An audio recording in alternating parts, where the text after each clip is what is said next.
Ayaw ng Pilipino ng impeachment. Mayorya ng mga Pilipino ang tutol sa paghahain ng Kamara ng impeachment case laban kay Vice President Sara Duterte sa Senado.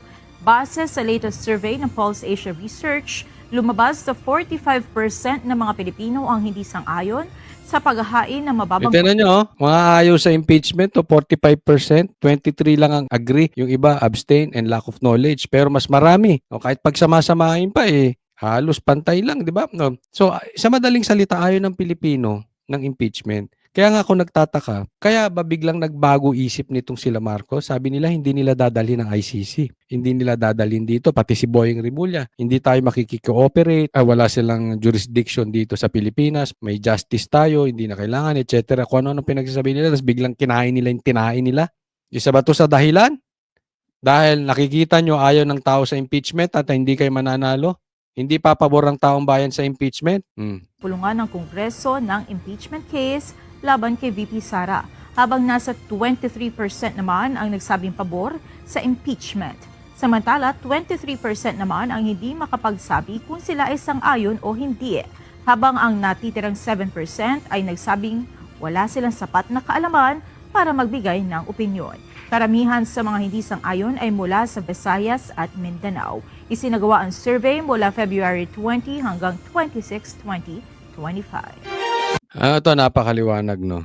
Na ang Pilipino gising na sa pambubudol ng mga Marcos. Dapat naman hindi talaga ma-impeach si BP Sara eh. Sila nga eh. Ang liit-liit ng confidential funds na sinasabi nila kay BP Sara, sila nga eh. Di ba? Billion po ang flood control projects. I'm sure kayong mga Pilipino, kayong mga nanonood sa akin, tayo mga Pilipino, we are very much aware na talagang ginagawa nila ito, this is not about the people. Maaring hindi perpekto si PRRD, maaring hindi perpekto si BP Sara, may mga pagkakamali din yan, gaya ko, gaya mo, gaya natin.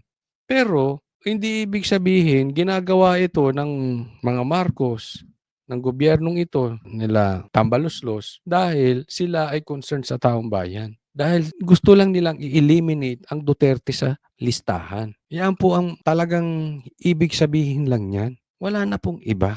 Kitang-kita, maganda nito, alam ng taong bayan. Hindi nyo maloloko ang taong bayan kasi ang ganda nung sinabi, meron ako nakausap na isang congressman na hindi pumirma. Anong malulutas? Hindi pumirma sa impeachment. Anong malulutas kung ma-impeach si BP Sara? Kayo lang ang makikinabang dyan eh. Ang taong bayan hindi makikinabang dyan. Yung taong gutom-gutom pa rin. Yung taong walang trabaho, wala pa rin trabaho. Yung madugong kalsada, madugo pa rin. Yung kalatang droga, kalat pa rin ang droga. Wala tayong infrastructure, wala mga bridges, wala pa rin tayo. Ano ang masusolusyonan? Ano ang maitutulong nitong impeachment kay Sara? Wala. Yeah? Wala. Well, again, no, tulong-tulong na lang po tayo mga Team Duterte. Ibalik po natin dito si Tatay Digong. Kanya-kanya po tayong tulong. Kung ikaw ay vlogger, tumulong ka, mag-vlog ka. Kung ikaw ay hindi vlogger, magsalita ka dyan sa social media. May mga rallies naman around, ipahayag mo. Sa mapayapang paraan, wag po tayo nga manggugulo. Basta laging mapayapang paraan, ilabas natin yung hinaing natin na gusto nating bumalik si Tatay Digong. Join the rallies, balik natin si Tatay Digong. Isigaw natin bakit kailangan ibalik si Tatay Digong. Diba? Isigaw natin sa mabuting paraan, sa maayos na paraan. At kung kayo naman ay malayo sa mga lugar kung saan may magrarally, isigaw nyo na lang po sa social media. Kayo na lang ang sumagot, di ba? Doon sa mga nagtatanong sa akin kung may secret deal. Itong si Boying at saka to si Marcos sa ICC. May natanggap ba sila? O talagang sadyang takot lang sila kay Sara? Pero hindi po normal sa isang tao na magsasalita ka on live TV. Pwede siguro kung one-on-one lang. Pero on live TV tapos bigla mong babaguhin. Pag inisip mo, presidente yun. So tatak yun. Alam mo yun. SOJ ka, Secretary of Justice. So, alam mo, yung sasabihin mong yan patungkol sa ICC, tatata. Tapos biglang binago. So, ibig sabihin, masyadong malaki yung kapalit para lokohin nila yung Pilipino.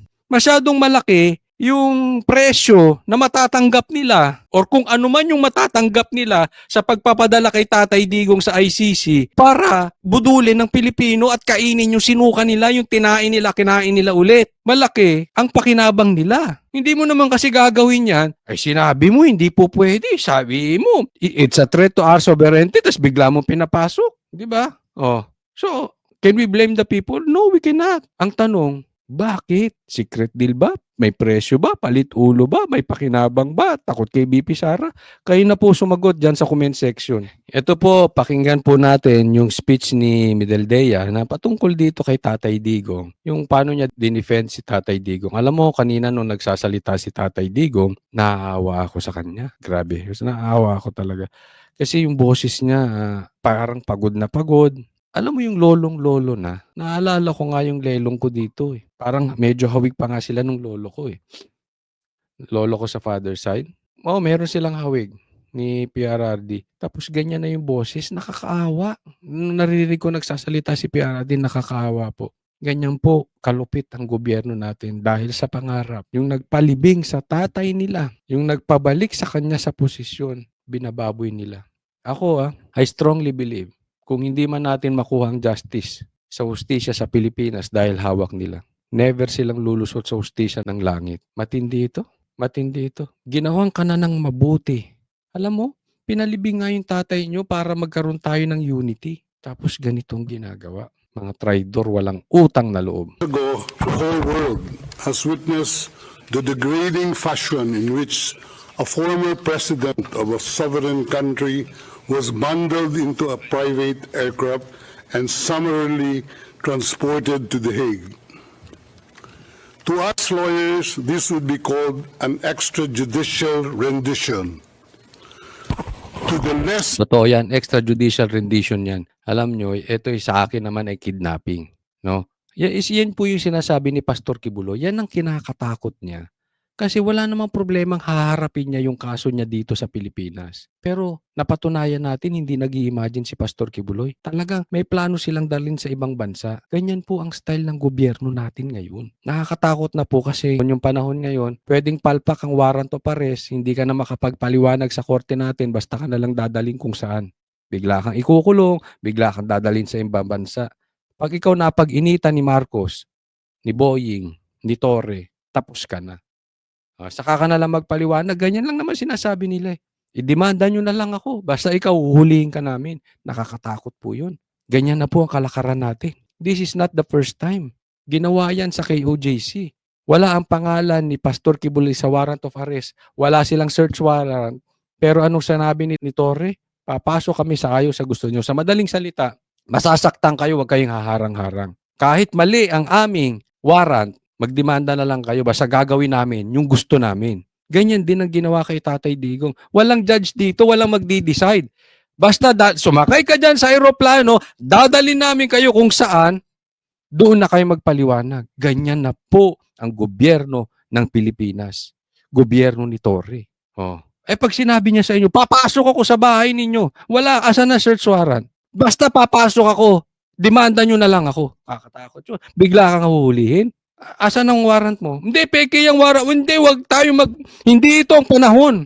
Yan ang sinabi ni Torre kay Torre na I was in front of them. Hindi ito ang panahon para tayo magdiskusyon. Magdemanda na lang kayo, magreklamo na lang kayo.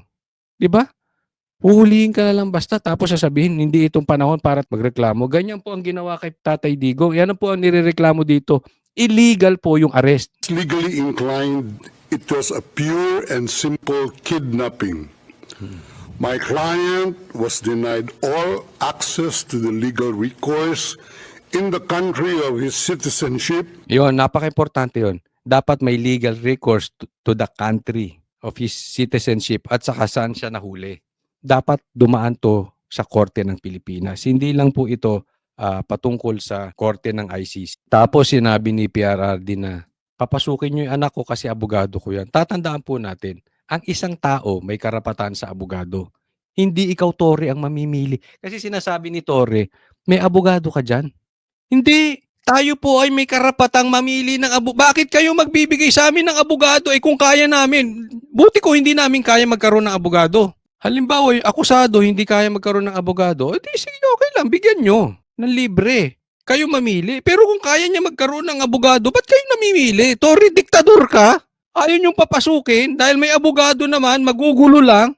Hindi. Bawat Pilipino may karapatan sa abogado. Hindi kayo pipili. And this, all in the nature of political score settling. Ito, maganda itong diniin niya dito. Political to. Ito napaka-importante na ipalabas natin. Kasi ang ICC, ako talaga, I'm not in favor of ICC. Kasi nagagamit kayo for political. Dapat madiin ito. Masisira ang credibility ng ICC dito if the Duterte team can prove that it's political. And we Filipinos, we know that this is political.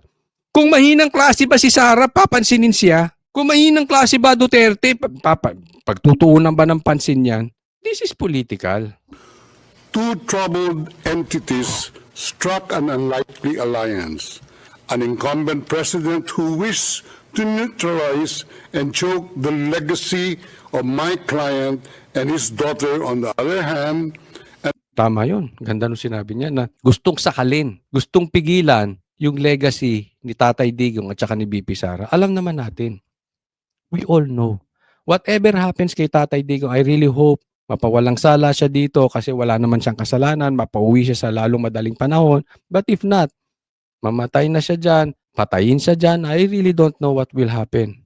But yung legacy niya, I still believe meron at merong tatayong ala Tatay Digong in the near future na talagang susugpuin ng seryoso ang droga sa Pilipinas. Tunay na susugpuin ng mga komunista at NPA sa Pilipinas. Tatak na po yan. Hindi na po maalis yung legacy na iniwan ni Tatay Digong sa atin kahit ano pa ang gawin ni Marcos. A troubled legal institution subject to delegitimization and desperate for a price cuts and a legal show today on the other hand. With this in mind, it is not surprising that my client was abducted from his country. Ang sakit, no? Kinidnap, dinukot. Yun ang sabi, abducted in his own country. Tapos binigay sa dayuhan. Sabi nga para kang mas malala pa sa malansang isda. Grabe yung ginawa nila. Kung sino man ang utak nito sa Pilipinas, mahiya kayo sa sarili ninyo. Pinagpalit ninyo ang kapatid nyo. ICC private jets do not drop out of the thin air. That jet which received my client was coordinated in advance. Ibig sabihin, hindi naman basta nalaglag lang yung jet plane na yan dyan. Ibig sabihin, kino-ordinate in advance. So, obviously, may connivance na ang ICC at saka si Marcos. Which yung kaninang pinakita ko sa inyo na talagang fake news ito si Marcos. Number 1, fake news ito si Marcos. At number 1, budol. It's obvious. Sabi niya hindi siya makikipag-coordinate. Yun yung point ni Ano yun? Nalaglag lang yung eroplano sa Villamor. Eksakto, may sasakyan si Tatay Digong. Well planned po ang nangyari. Lahat po. Even yung babagsakan ni Tatay Digong kung sasakay siya sa Hong Kong. Dahil remember, magkakasama kami nito sa Hong Kong. We were in the same room. Ang saya-saya pa namin, ang saya-saya ng mga taga-Hong Kong doon. Ang daming nagpa-picture sa kanya. Pag-uwi, ganyan. Hindi nila alam kung saan lalapag si Tatay Digong, sa Manila ba o sa Davao. Close in nila yung mga lalagpakan ni Tatay Digong. Ano ibig sabihin? Planado. The UAE is not a state. Ako napaplastikan sa totoo lang sa ICC. And this is my opinion. Huwag kayong magmalinis, ICC. Sino kayo para humusga ng mga Pilipino? Kumalas na kami dyan Diba? Sabihin natin, nagawa ni Tatay Digong yung kanyang mali. For discussion purposes hindi ko sinasabing totoo. Before tayo kumalas. Pero yung pagkakahuli sa kanya, nakipag-ugnayan pa rin sa ICC na hindi na kami member. Naggamitan kayo ni Marcos. Kasi alam nyo, itong existence ng ICC, hindi ito nire-respeto ng ibang bansa. Sa totoo lang. Hindi. Ito ay parang naggagamitan. Kung sinong bansa ang kailangan kami para itago yung kanilang political ambitions, doon kami. Hindi ito nire-respeto ng ibang bansa. Samantalang tayo diniliber pa natin. Ganyan po kababaw. Alam mo, nung nakikita ko si Tatay Digong, nahihiya ako sa mga Pilipino. Talagang, sigurado ang tingin nitong mga to sa atin para tayong pinabili ng suka. Kaya nilang ganunin ng Presidente Marcos nyo. Kaya nilang utusan. Kaya nilang utuin. Kaya niyang baliktarin yung mga sinabing hindi papapasukin ng ICC. Ganyang kababaw ang tingin ng mga puti na yan sa mga Pilipino. To the ICC and has no obligation to cooperate with the court. Yet my client sat in transit in that country for more than 5 hours. I invite the registry's representative to present today in court to explain to the judges exactly how they believe this transfer was anything other than a gross abuse of process. Ito, malalaman natin kung ipokrito itong mga taga-ICC. Kaya kung hindi ako papayag, ha? Sinasabi ng mga ibang senador na kumakandidatong senador na katulad ni Lacson, tapos itong sila, mga congressman na dapat bumalik tayo sa ICC. Hindi, huwag kayong papayag na babalik tayo sa ICC. Huwag. Hanggat hindi sila marunong rumespeto sa korte natin. Bakit? Iilang tao lang ang magdi-decide. Isa, dalawa, tatlo, apat lang. Pag may sinabi na, oh sige, bigyan nyo kami red notice, dadali namin dyan. Special delivery, naka-jet plane pa. Paano yung mga kalabang politika? Tapos na. Katulad ni nireklamo ni De Lima, si Cayetano. O paano ko sabihin, sige, isuhan nyo ng red notice at warrant of arrest, di-deliver namin si Cayetano dyan. Tandaan nyo, binastos ni Cayetano si BBM. Nilaspag na yan sa debate. Ano ko sabihin? Sige, gantihan natin yan si Cayetano. Binaboy ako niyan sa debate. Sige, De Lima, ireklamo sa ICC. Pag yung ICC sabihin nyo mag-release ng warrant, hindi na dadaan sa korte natin. Ako hindi papayag. Huwag kayong papayag na bumalik tayo sa ICC until such time may respeto na ang gobyerno natin sa korte. Given the precipitous arrival of my client, an elderly man with debilitating medical issues, hard of hearing, and 2 days. So, alam mo, ito yung nakakalungkot, no? So, kapit lang mga Pilipino at matatapos din to. Ako naniniwala nang dahil sa ginagawa nila, kinakabahan na yung mga senators ni Marcos. Sila mismo napapaamin na eh. Diba? Napapaamin na sila na apektado sila dahil malakas pa rin na suporta. Actually, mas lalong lumalakas sa suporta ng mga Duterte. Yun nga lang, baka mamaya may masamang mangyari kay Tatay Digong. Mananagot kayo sa taong bayan na nagmamahal kay Tatay Digong pag may nangyari sa kanya.